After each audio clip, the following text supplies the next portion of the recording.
시편 144편 1절부터 8절까지 말씀을 읽겠습니다. 나의 반석이신 여호와를 찬송하리로다. 그가 내 손을 가르쳐 싸우게 하시며 손가락을 가르쳐 전쟁하게 하시는도다.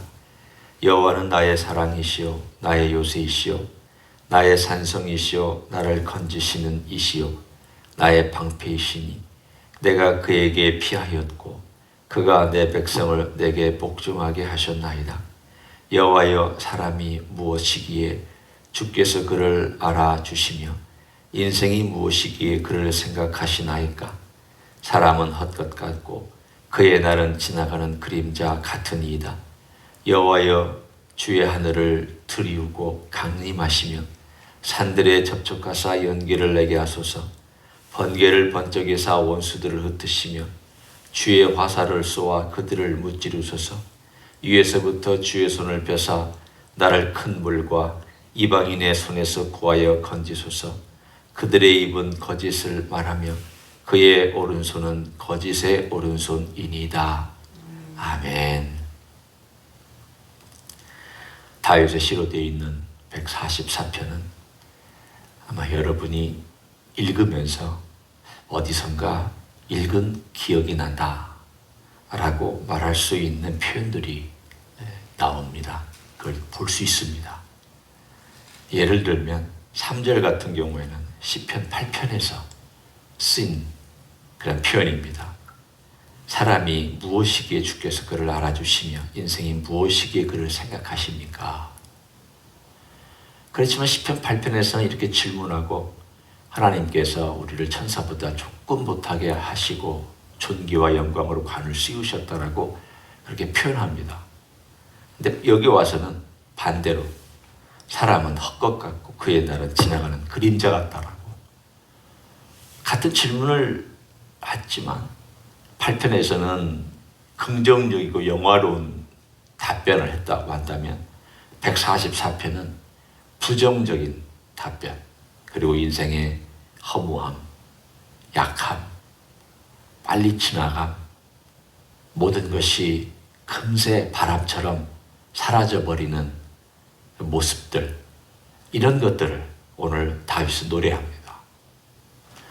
뿐만 아니라 하나님께서 나를 가르쳐서 손을 가르쳐 싸우게 하신다라고 하는 이 표현은 시편 18편에 등장하는 내용입니다. 그리고 5절부터 8절까지도 시편 18편에 등장하는 내용입니다. 때문에 이 저자인 다윗이 어떤 상황에서 어떻게 이 시편을 썼는지는 우리는 잘 모르지만 그가 하나님 아버지 앞에 노래했던 어떤 내용들을 다시 가져다가 그 상황에 맞게 이 노래를 다시 하고 있는 것을 볼 수가 있습니다.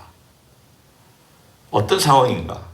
여기에 보면 이방인들과의 어떤 싸움, 대적들과의 싸움, 쉽지 않은 싸움을 싸웠던 때에 그가 지은 시편으로 볼 수 있습니다. 왜냐하면 첫 번째 보면은 나로 싸우게 하신다, 전쟁하게 하신다.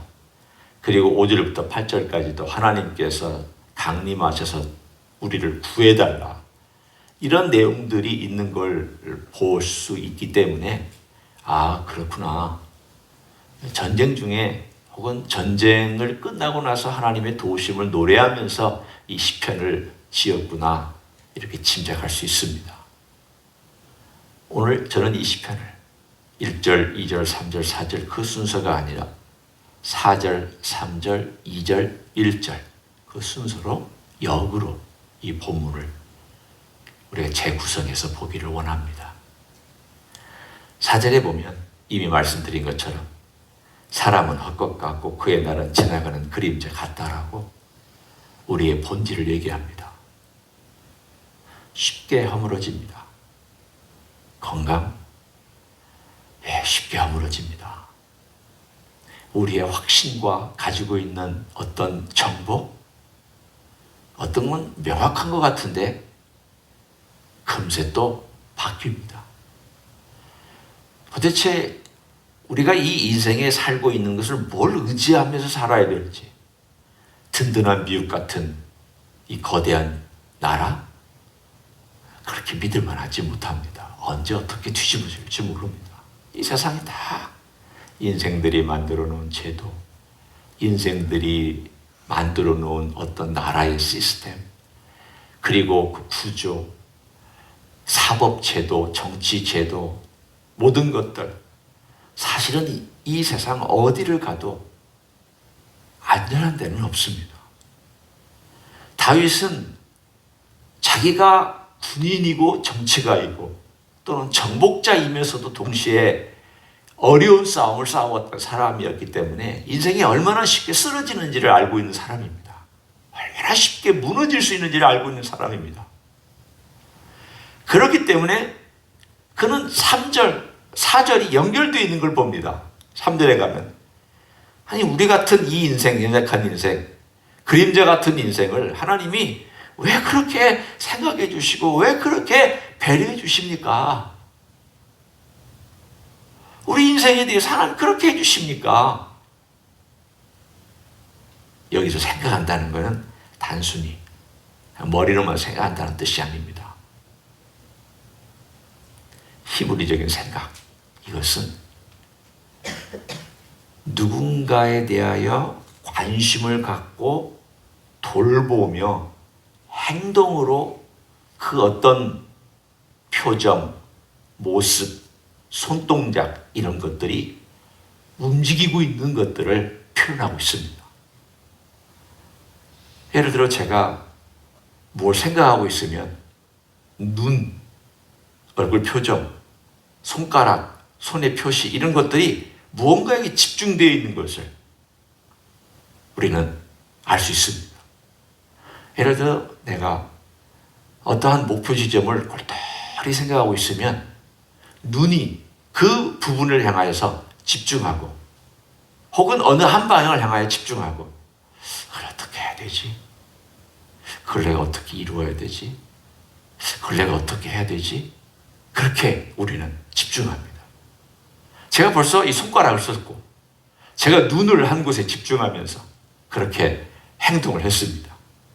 행동이 작은 것 같지만 내 생각이 어딘가에 집중되어 있다는 것은 사실은 집약되어 있는 약간의 행동 속에 에너지를 대단히 집중하며 품고 있다는 것을 우리는 알 수 있습니다. 하나님의 생각도 그렇습니다. 하나님께서 아무 에너지를 집중하지 아니하시고 그냥 생각한다. 이게 아닙니다. 비록 인간적인 지금 제가 표현을 하고 있지만 우리가 좀 이 단어에 가지고 있는 중요한 의미를 발견하기 위해서 제가 이렇게 표현합니다. 하나님의 생각하여 주심은 집중하여서 내가 어떻게 도울 수 있을까? 내가 어떻게 하면 저 연약한 인생들의 곁에서 지켜줄 수 있을까? 나를 바라보고 있는 저 연약한 인생들을 내가 어떻게 붙들어 줄 수 있을까? 그 생각, 그 마음. 물론 다윗은 사람이라고 얘기하고 있지만 사실은 자기 자신을 염두에 두고 얘기하고 있는 내용입니다. 인생들이 연약하다는 것을 포함하고 있긴 하지만 나같이 연약한 인생을, 허무한 인생을, 바람처럼 지나가는 인생을 하나님께서 왜 이렇게 생각해 주셨습니까? 왜 이렇게 배려해 주시고 왜 이렇게 많은 것들을 저에게 베풀어 주시려고 저에게 집중하고 계십니까? 무엇 때문입니까? 그 이유가 오늘 2절에 있습니다. 다윗이 고백한 내용에 여호와는 나의 사랑이시오, 나의 요새이시오, 나의 산성이시오, 나를 건지시는 이시오, 나의 방패이시오, 내가 그에게 피하였고 그는 내 백성을 내게 복종하게 하셨다. 오늘 여기에 보면 하나님께서 다윗을 얼마나 끔찍하게 생각해 주셨는지 그 끔찍한 생각이 오늘 다윗이 표현하기를 여호와는 나의 사랑이시오 라고 표현합니다. 이렇게 질문할 수 있습니다. 아니 이건 다윗이 여호와를 향하여서 나의 사랑이라고 표현하는 거지 하나님이 다윗에게 사랑한다는 말은 아니지 않습니까?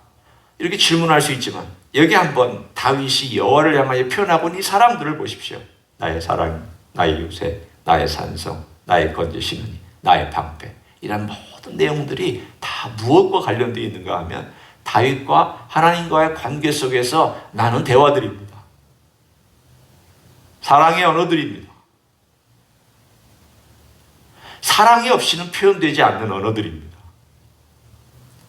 두 연인 간에 나와 있는 언어는 어떤 사람들이 볼 때는 좀 말이 안 되는 언어들이 있습니다. 뭐 그런 걸 가지고 이렇게 서로 좋아하고 웃고 뭐 그런 걸 가지고 대화하면서 이렇게 기뻐하고 그러느냐고. 그 두 사람만이 아는 사연이 있기 때문에, 이 언어에 속해 있는 그 이야기가 있기 때문에, 그리고 두 사람이 나누는 대화 속에는 히스토리가 있기 때문에, 그 모든 히스토리와 그 모든 숨겨져 있는 내용 가운데는 사랑이라는 관계가 있기 때문에, 그래서 그 두 사람이 이야기의 단어 속에는 그런 모든 것들이 다 담겨 있기 때문에, 아, 사랑의 관계는 그런 건가 보다, 그렇게 얘기를 합니다. 다윗은 하나님 앞에 늘 고백할 때마다 나의 반석이신 하나님.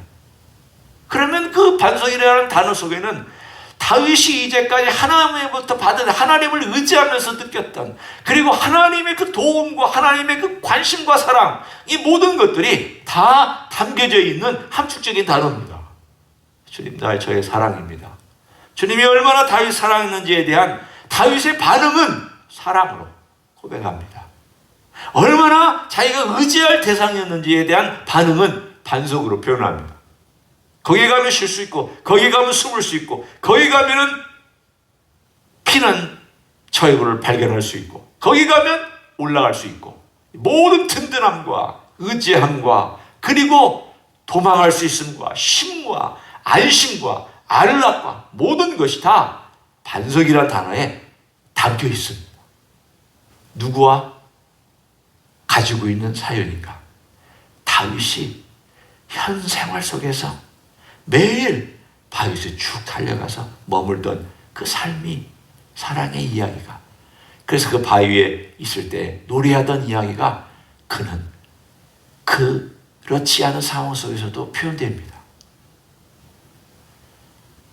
사랑의 사연을 많이 가지고 있는 풍성한 스토리지의, 사랑의 스토리지가 풍성한 사람이 하나님과의 관계도 풍성합니다. 하나님이 이렇게 날 도와주셨지. 내가 그때 피할 때 주님은 반석이 되어주셨지. 내가 그때 어려울 때 주님은 이렇게 나의 목자가 되어주셨지. 오 주님, 지금도 주님은 저의 사랑이고 저의 목자이시니 비록 지금 제가 어렵게 힘들게 있지만 주님께서 저를 싸우게 해주시고 저로 하여금 전쟁을 치르게 하시지만 주님 현장에도 같이 있을 것을 제가 믿습니다. 그래서 거슬러 올라가서 1절에 보면 반석이신 여호와를 찬송하면서 내 손을 가르쳐 싸우게 하시고 손가락을 가르쳐 전쟁하게 하시는 하나님에 대해 노래합니다. 자기는 바람처럼 연약한 인생이고 그림자처럼 아무것도 아닌 인생입니다. 생각해 보십시오. 별거 아니죠. 그런데 하나님께서 생각해 주십니다. 아주 깊이 생각해 주십니다. 에너지를 집중해 생각하십니다. 그것은 사랑 때문입니다. 사랑이 있으니까 생각해 주는 거고, 사랑이 있으니까 돌보는 거고, 사랑이 있으니까 관심 있게 모든 것들을 인도하십니다. 그래서 그 사랑 때문에 다윗도 사랑을 고백합니다. 또 하나님께서 이렇게 사랑하시고 돌보시기 때문에 다윗으로 하여금 전쟁 가운데 싸우게 가르쳐 주십니다. 왜 싸우게 가르쳐 주시느냐? 싸우는 법을 모르면 인생에 하나님을 의지하는 법도 모릅니다. 싸워서 항상 이기라고만 싸우라고 하는 건 아닙니다. 너는 항상 싸워서 이겨야만 된다. 그리고 항상 승리해야만 된다. 예, 그렇게 하면 참 좋겠지만 우리의 현실은 그렇지 않습니다. 그런데도 싸워야 된다. 그리고 내가 가르쳐 주겠다. 왜 그럴까요? 싸워봐야 내가 뭐가 부족한지를 알아요. 싸워봐야 내가 어떻게 실수하는지를 알아요. 싸워봐야 내가 뭐가 문제인지를 파악합니다. 다윗은 싸우면서 항상 고백했습니다. 하나님, 지칩니다. 부족합니다. 연약합니다. 우리 군대의 힘으로는 안 됩니다. 권세는 인간에게 있지 않습니다. 그걸 늘 고백했습니다. 그래서 5절부터 8절 한번 보십시오. 다윗이 싸워서 자기 손으로 항상 이겼으면 이런 기도를 하겠습니까? 뭐라고 기도하고 있습니까? 여호와여, 주의 하늘을 들이우고 강림하시며 산들에 접촉하서 연기를 내게 하소서. 번개를 번쩍이사 원수들을 흩으시며 주의 화살을 쏘아 그들을 무찌르소서. 위에서부터 주의 손을 펴사 나를 큰 물과 이방인의 손에서 구하여 건지소서. 그들이 입은 거짓을 말하며 그의 오른손은 거짓의 오른손이니이다. 무슨 얘기입니까? 이방인의 손에서 구해달라고. 아니, 다윗이 잘 싸우면 이런 기도가 나오겠습니까? 승승장구하고 내 힘으로 싸워서 나는 항상 이길 수 있다, 이런 사람이었으면 이런 기도를 했겠습니까? 그게 아닙니다. 그가 하나님께서 그를 싸우게 하셨지만 그 싸움 자체는 항상 위기와 어려움과 자기의 힘으로는 안 되는 절대절명의 그 어려운 순간들을 날 마주치게 하셨습니다. 때로는 적들이 너무 많고 너무 커서 우리가 과연 이길 수 있을까 의구심이 들게 또 만들었습니다. 그럼에도 불구하고 다윗은 싸웠고 하나님을 신뢰하며 싸웠습니다. 왜 신뢰하며 싸웠냐면 하나님은 나를 가르쳐 싸우게 하시는 분일 뿐만 아니라 내가 어려울 때 직접 나타나셔서 나를 도우시는 분, 또 나로 하여금 어떻게 싸울지를 알려주시는 분, 이러한 모든 면에서 하나님은 삶의 현장, 싸움의 현장, 전쟁의 현장에 나와 함께 하신다는 것을 알았기 때문입니다. 우리도 그렇습니다. 우리가 이 땅에 살아가는 동안 기도해봐야 내 기도가 얼마나 부족한지 알잖아요. 기도해봤더니 내가 참 기도 못하는구나, 그걸 알게 되잖아요. 내가 봉사해봤더니 내가 참 봉사하는데 다른 사람의 마음을 몰라주고 봉사하는구나, 알잖아요. 내가 세상에 나가서 직장생활을 하면서도 신앙인으로 좀 살아보려고 싸워봤더니 이렇게 힘들구나. 직장에서 내가 신앙인으로 싸운다는 게 이렇게 어려운 일이구나, 알잖아요. 내가 이 세상에 있는 여기 거짓이라는 말들이 많이 나는데 거짓된 그러한 일들이 너무 많아서 이 거짓과 내가 좀 안 싸워서 정직하게 좀 살아보려고 했더니 이렇게 힘들구나, 내 힘으로는 안 되는구나. 그러나 하나님은 여전히 그렇지만 싸워가라, 내가 너와 함께 할게. 어떨 때는 내가 싸울 부분이 있고 어떤 건 하나님께 맡길 부분이 있고 어떤 건 내가 직접 싸워서 뚫고 지나가야 되는 영역이 있고 그 뚫고 지나가는 가운데 하나님이 직접 개입하셔서 도와주실 영역들이 있고, 나와 하나님은 삶의 현장에서 같이 움직이며 살아가는 동역자이고 동반자이고 그리고 동무, 친구 되신 분입니다. 그런 의미에서 다윗은 평생 동안 그렇게 살았습니다. 비록 그가 조금 넘어진, 그래서 하나님 아버지 앞에 실수하고 범죄 때문에 울고 불고 회개하고 한 그런 시간들이 있었지만 그것을 제외하면 일반적으로 다윗의 생애는 오늘 144편에 있었던 그 놀라운 하나님과의 그 풍성한 그 스토리가 풍성한, 그래서 그 스토어에 하나님의 이야기로 가득 차 있어서 어떤 이야기를 꺼내도 하나님은 나의 반석이셔, 하나님은 나의 산성이 되셨지, 하나님은 나의 피난처시야. 가장 중요한 표현, 하나님은 나의 사랑, 나를 생각해 주시는 분, 이 바람처럼 지나가는 인생을 보듬어 주시는 분, 그리고 끝까지 지켜주시고 그 에너지를 집중해서 나의 갈 길을 인도해 주시는 분, 나의 목자, 나의 스승, 깨우쳐 주시고 그리고 나와 함께 하시는 임재 하나님, 이런 모든 풍성한 단어들이 단어 하나에 있는 게 아니라 스토리를 담은 단어들이었습니다. 우리 인생 그렇습니다. 우리 주님과의 관계도 단어 하나가 중요한 게 아니라 스토리, 내 신앙 고백, 내 마음, 내 감정이 담겨져 있는 이 단어 하나하나가 우리의 삶을 지탱해주는 원동력이 될 줄로 믿습니다. 오늘 하루도 주님과 그런 만남을 가져가시는 여러분 되시기를 예수님의 이름으로 간절히 축원합니다. 기도하겠습니다. 하나님 고맙습니다. 우리의 삶도 다윗처럼 단어 하나에 주님과의 사랑이 담겨있고 주님의 은혜가 담겨있고 주님의 개입이 담겨있기를 원합니다. 기도하면서 우리 주님의 이름을 부를 때 주님이 나를 위하여 십자가 지신 사랑이 흐르게 하시고 주님의 생애를 생각할 때 감사와 감격이 넘치는 고백이 있도록 축복해 주시기를 원합니다. 주님과의 이야기가 많고 사랑의 사연이 많고 주님과의 나누는 대화 속에 참으로 아름다운 사랑의 교제가 있는 우정이 있는 그런 삶을 살아갈 수 있도록 축복하여 주시옵소서. 오늘도 그 사랑을 쌓아가고 그 우정을 쌓아가고 오늘도 이야기를 쌓아가며 우리 주님과 한 걸음 한 걸음 걷는 그림자 같은 인생이고 바람 같은 인생이지만 주님 때문에 기쁨이 있고 주님 때문에 여유가 있고 주님 때문에 즐거움이 있는 하루가 되게 축복하여 주시옵소서.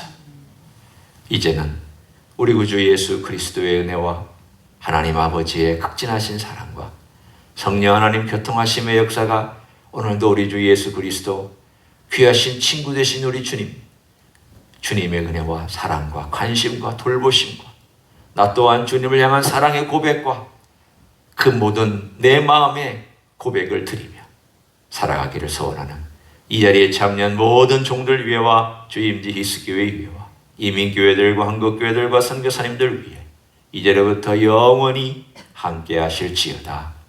아멘.